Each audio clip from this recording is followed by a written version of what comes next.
जिला प्रभारी मुखलाल पाल जी, विधान परिषद के सदस्य श्री मानवेंद्र प्रताप सिंह जी, जिला पंचायत अध्यक्ष श्रीमती प्रिया साथी जी, क्षेत्रीय उपाध्यक्ष श्री आनंद कुमार सिंह जी, क्षेत्रीय मंत्री देवेंद्र देवगुप्त जी, भारतीय जनता पार्टी के पूर्व विधायक श्री बनवारी लाल गौरी जी, पूर्व विधायक श्री अरविंद सिंह जी, पूर्व जिलाध्यक्ष श्री केशव दास टंडन जी, योगेंद्र भदौरिया जी, भारतीय जनता पार्टी के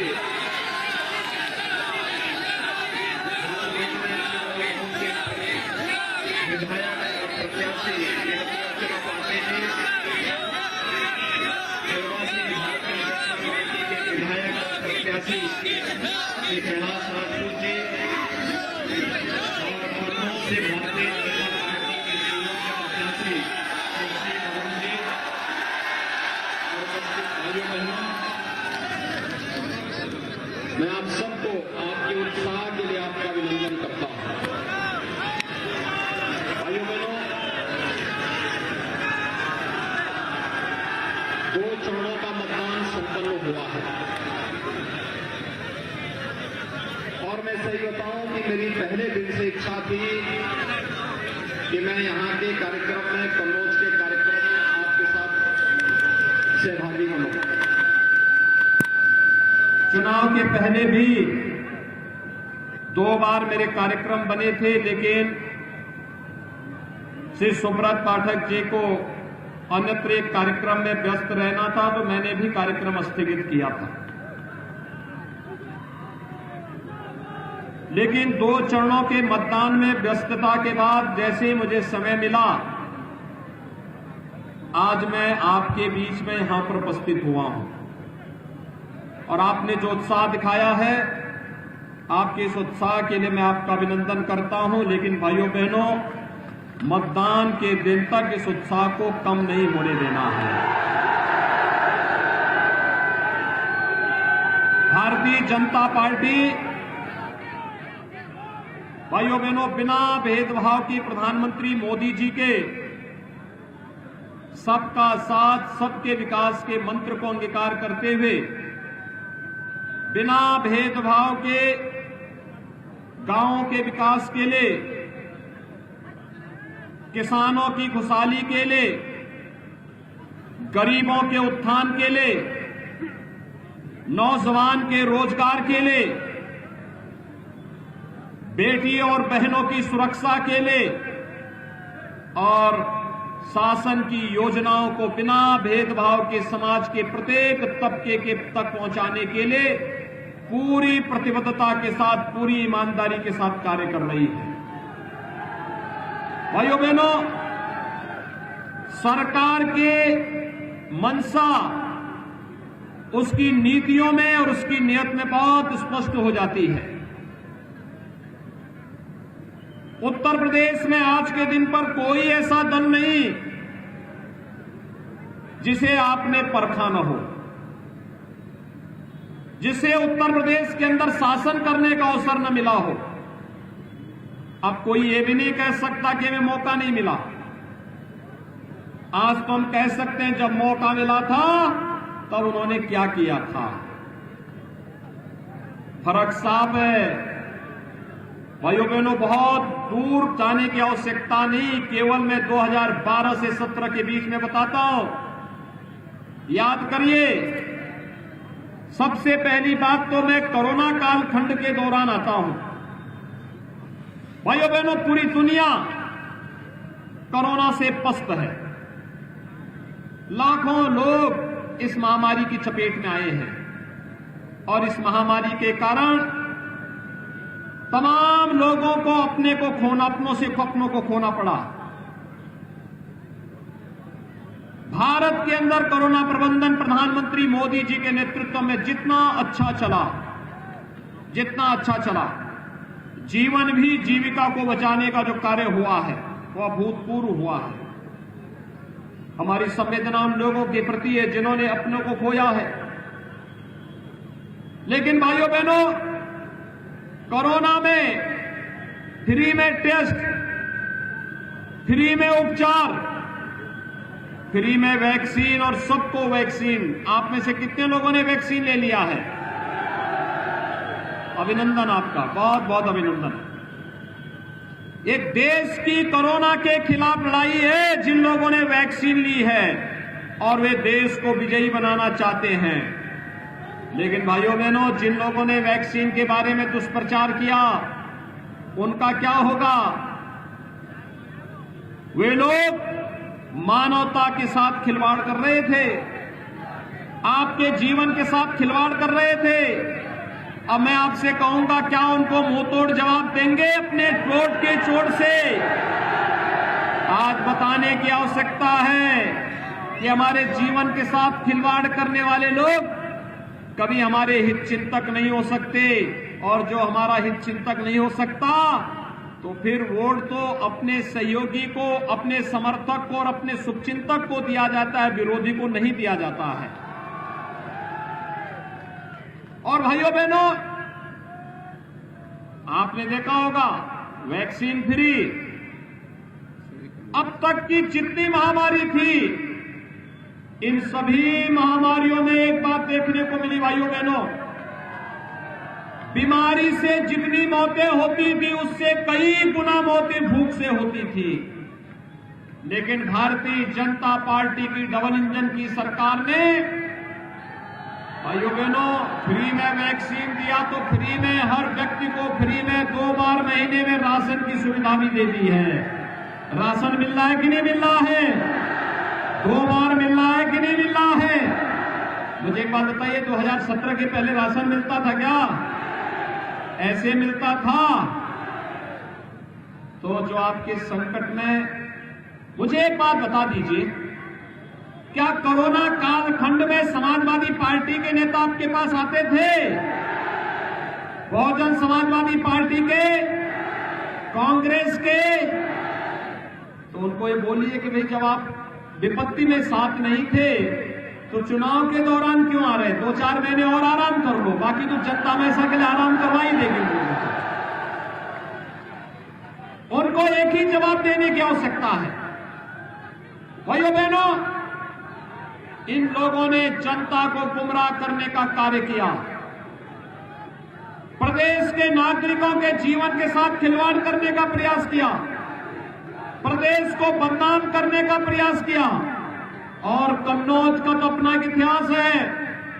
सिद्ध बाबा गौरी शंकर और सिद्ध पीठ मां फूलमती का एक पवित्र धाम है, और यहां की धरती ने आज से नहीं, उत्तर प्रदेश में जब हम प्रयागराज में भव्य कुंभ और दिव्य कुंभ की बात करते हैं तो कन्नौज की याद जरूर करते हैं। महाराजा हर्षवर्धन का संबंध इसी धरती से था, और कभी आपके पूर्वजों ने कन्नौज को उस परंपरा के साथ जोड़ते हुए कन्नौज के इत्र को वैश्विक मान्यता प्रदान कराई थी। लेकिन भाइयों बहनों, इन समाजवादियों को वो भी अच्छा नहीं लगा। इन्होंने तो पहले वृद्धजनों की पेंशन पे डकैती डाली, विधवा महिलाओं की पेंशन पे डकैती डाली, दिव्यांग जनों की पेंशन पर डकैती डाली। मैंने कहा ये पेंशन कहां चली गई? तो पता लगा कि समाजवादी पेंशन के नाम पे समाजवादी पार्टी के पदाधिकारियों को ये बांटा जा रहा है। हमने कहा ये पेंशन समाजवाद के नाम पर नहीं होता, पेंशन गरीब के लिए होता है, पेंशन किसान के लिए होता है, पेंशन निराश्रित महिलाओं के लिए होता है, पेंशन दिव्यांग जनों को होगा। और भाइयों बहनों, हमने उस पेंशन को निकाल करके फिर से प्रदेश के 1 करोड़ वृद्धजनों को, विधवा महिलाओं को और दिव्यांग जनों को 12,000 रुपये सालाना पेंशन की सुविधा दे रहे हैं। चुनाव के पहले इन्होंने समाजवाद के नाम पे एक इत्र भी लॉन्च किया। मुझे शक हुआ समाजवाद के नाम पे इत्र, और आपने देखा होगा अपनी आंखों से इत्र में प्रदेश की जनता की गाड़ी कमाई को कैसे इन लोगों ने किले नुमा भवन के अंदर कैद करके रख दिया था, वो सब आपने अपनी आंखों से देखा है। इस समाजवाद इत्र का बदबू कैसे कन्नौज को पूरी दुनिया के अंदर बदनाम कर दिया, यह भी किसी से छुपा हुआ नहीं। भाइयों बहनों, आज हाईवे बन रहे हैं, एक्सप्रेस हाईवे बन रहे हैं, रेलवे लाइन बिछाई जा रही है, मेडिकल कॉलेज बनाए जा रहे हैं, पॉलिटेक्निक बन रहे हैं, इंजीनियरिंग संस्थान बन रहे हैं। आपके यहां पर कॉमन फैसिलिटी सेंटर इत्र के लिए हम उस पार्क के निर्माण को तेजी के साथ आगे बढ़ा रहे हैं। गरीब को राशन दे रहे हैं, गरीब को फ्री में उपचार की सुविधा दे रहे हैं, गरीब को आवास की सुविधा भी उपलब्ध करवा रहे हैं। प्रदेश तो वही, प्रदेश वही है, तंत्र वही है। सरकार बदलने से कैसे सुविधा हर गरीब तक पहुंच जाती है, हर किसान तक पहुंच जाती है, कारण है पहले इत्र वाले मित्र के घर में सारा पैसा चला जाता था। आज यही पैसा प्रधानमंत्री किसान सम्मान निधि के माध्यम से प्रदेश के 2.5 करोड़ से अधिक किसानों के खाते में जा रहा है। पहले यही पैसा इत्र वाले मित्र के घर जाता था, सरकार आने के बाद किसानों का कर्ज माफ होता है। याद करिए 2012 में जब समाजवादी पार्टी की सरकार आई थी, पहला फैसला क्या किया था? प्रदेश के अंदर राम जन्मभूमि पर हमला करने वाले, काशी में संकट मोचन मंदिर पर हमला करने वाले, सीआरपीएफ कैंप पर रामपुर में हमला करने वाले, कचहरियों पर हमला करने वाले आतंकवादियों के मुकदमों को ये लोग वापस लेते हैं। उनकी सहानुभूति गरीब के प्रति नहीं, किसान के प्रति नहीं, दलित के प्रति नहीं, वंचित के प्रति नहीं, नौजवानों के प्रति नहीं। नौकरी निकलती थी, चाचा भतीजा वसूली में निकल पड़ते थे,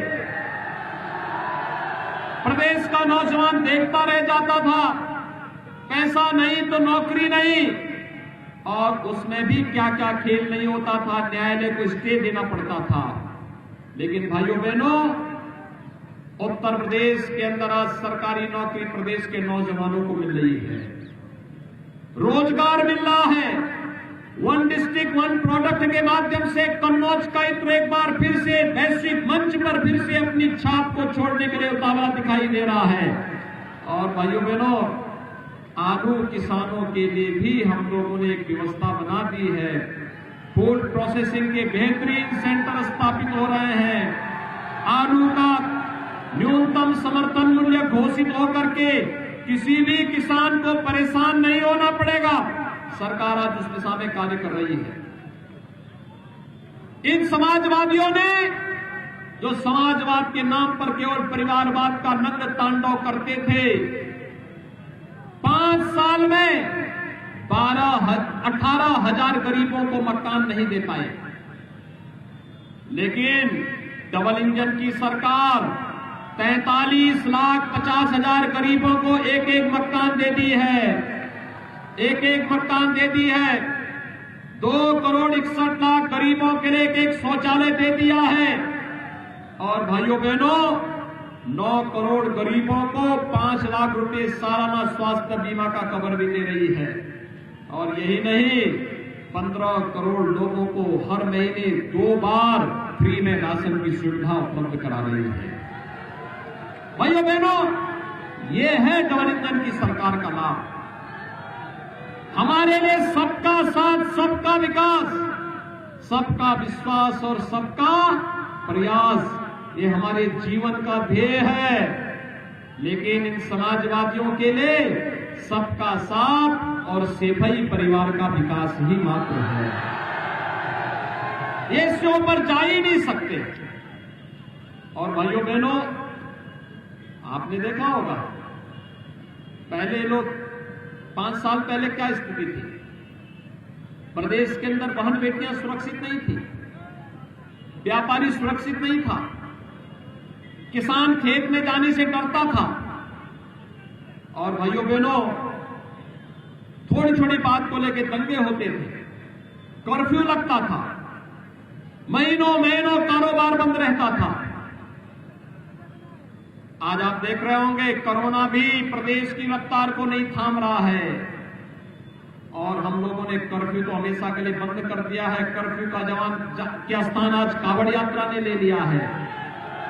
जो बमबाजी होती थी अब बमबाजी नहीं होती है, अब तो हर हर बम बम का नारा लगाता हुआ कावड़ यात्री निकलता है, शिव भक्ति में लीन होते हुए निकलता है। आज अव्यवस्था और अराजकता के लिए कोई जगह नहीं। और भाइयों बहनों, इसीलिए हम लोगों ने व्यवस्था की है अपराध और अपराधियों के प्रति जीरो टॉलरेंस, कोई समझौता नहीं। एक हाथ में विकास की छड़ी होगी, दूसरे हाथ में बुलडोजर का लेबर भी एक साथ चलेगा, मजबूती के साथ चलेगा। और इसलिए अच्छे प्रत्याशी और अनुभवी प्रत्याशी दिए हैं आपको। याद करिए, यहां पर आपके पास हम लोगों ने कन्नौज जनपद में छिबरामऊ से श्रीमती अर्चना पांडे जी को प्रत्याशी बनाया है। भारतीय जनता पार्टी के वरिष्ठ नेता श्री राम प्रकाश त्रिपाठी जी की सुपुत्री है। भारतीय जनता पार्टी की कार्यकर्ता थी, उनको टिकट देकर के फिर से भारतीय जनता पार्टी ने चुनावी समर में उतारा है। श्री कैलाश राजपूत जी को बनाया है। बाबूजी के साथ, कल्याण सिंह जी के साथ उन्होंने पूरा जीवन अपना लगा करके इस मिशन को आगे बढ़ाया है। वे लगातार भारतीय जनता पार्टी के मिशन के लिए कार्य कर रहे हैं। और भाइयों बहनों, कन्नौज से हम लोगों ने एक प्रदेश के योग्य पुलिस अधिकारी को लिया है। याद करिए, प्रदेश के पुलिस महानिदेशक थे श्री राम अरुण जी, बहुत ईमानदार और कर्मठ पुलिस अधिकारी थे। उनकी एक प्रतिष्ठा थी और पिता जैसे थे वैसे ही पुत्र ने भी अपना नाम कमाया। अपनी मेरिट पर आईपीएस बने और आईपीएस बनने के बाद जो दायित्व जहां दिया गया, पूरी निष्पक्षता के साथ, पूरी ईमानदारी के साथ, पूरी प्रतिबद्धता के साथ, कोई आरोप नहीं लगा सकता। और पूरी शानदार तरीके से सेवा करते हुए जब उन्हें लगा कि पुलिस की सेवा के साथ अब मैं अपने गरीब भाइयों के लिए, दलित, वंचित और समाज के इस प्रत्येक वर्ग के लिए और अच्छी सेवा में मोदी जी के मिशन के साथ जुड़ के कर सकता हूं, उन्होंने मेरे सामने आके कहा क्या मैं भी, तो मैंने कहा भी आप इतनी अच्छी सेवा अपनी छोड़ेंगे? आईपीएस बनना किसी भी नौजवान का एक सपना होता है और जिसकी अभी 8 से 10 वर्ष की सेवा हो, तो मैंने कहा आप नौकरी छोड़ देंगे? उन्होंने कहा अपने समाज के लिए कुछ भी कर सकता हूं। भाइयों बहनों, मैंने उसी दिन कहा आप अगर पहले परिवार से बात कर ले। देखिए, आप परिवार के आदमी हैं, अपने परिवार से बात करो। कहा परिवार के लोग कह रहे हैं कि अगर समाज सेवा करनी है तो कोई दिक्कत नहीं है, सेवा के लिए आना है तो हम भी सहयोग करेंगे। और भाइयों बहनों, फिर हम लोगों ने भारतीय जनता पार्टी की सदस्यता ग्रहण, उन्होंने पुलिस सेवा से अपने को अलग करते हुए भारतीय जनता पार्टी की सदस्यता ग्रहण की और आज भारतीय जनता पार्टी के प्रत्याशी के रूप में कन्नौज विधानसभा सीट से भारतीय जनता पार्टी के प्रत्याशी के रूप में आए हैं। भाइयों बहनों, योग्य व्यक्ति जब चुन के जाता है ना, मेरिट के आधार पर शासन की सुविधा को घर घर और गांव गांव तक पहुंचाने का काम करता है। याद करिए, आज प्रधानमंत्री मोदी जी के आने के बाद कैसे देश की तस्वीर बदल गई है। अगर भारतीय जनता पार्टी की सरकार 2017 में प्रदेश में नहीं आती, दंगा होते रहते, अराजकता फैलती रहती, अव्यवस्था फैलती रहती, समाज में अव्यवस्था फैलती। लेकिन आज जो बदलाव दिख रहा है, इसलिए क्योंकि अच्छे लोग चुन करके जाएंगे, अच्छा काम करेंगे, बिना भेदभाव के काम करेंगे, सबको सुरक्षा, सबको सम्मान, और हम तो सबका साथ, सबके विकास की जब बात करते इसी उद्देश्य से करते हैं। और मेरी आप सबसे अपील है, भारतीय जनता पार्टी के इन तीनों प्रत्याशियों को भारी बहुमत से विजयी बना के भेजेंगे। लेकिन विजयी तब बनेंगे जब पहले चुनाव के दिन पहला काम मतदान का और फिर जलपान का। पहला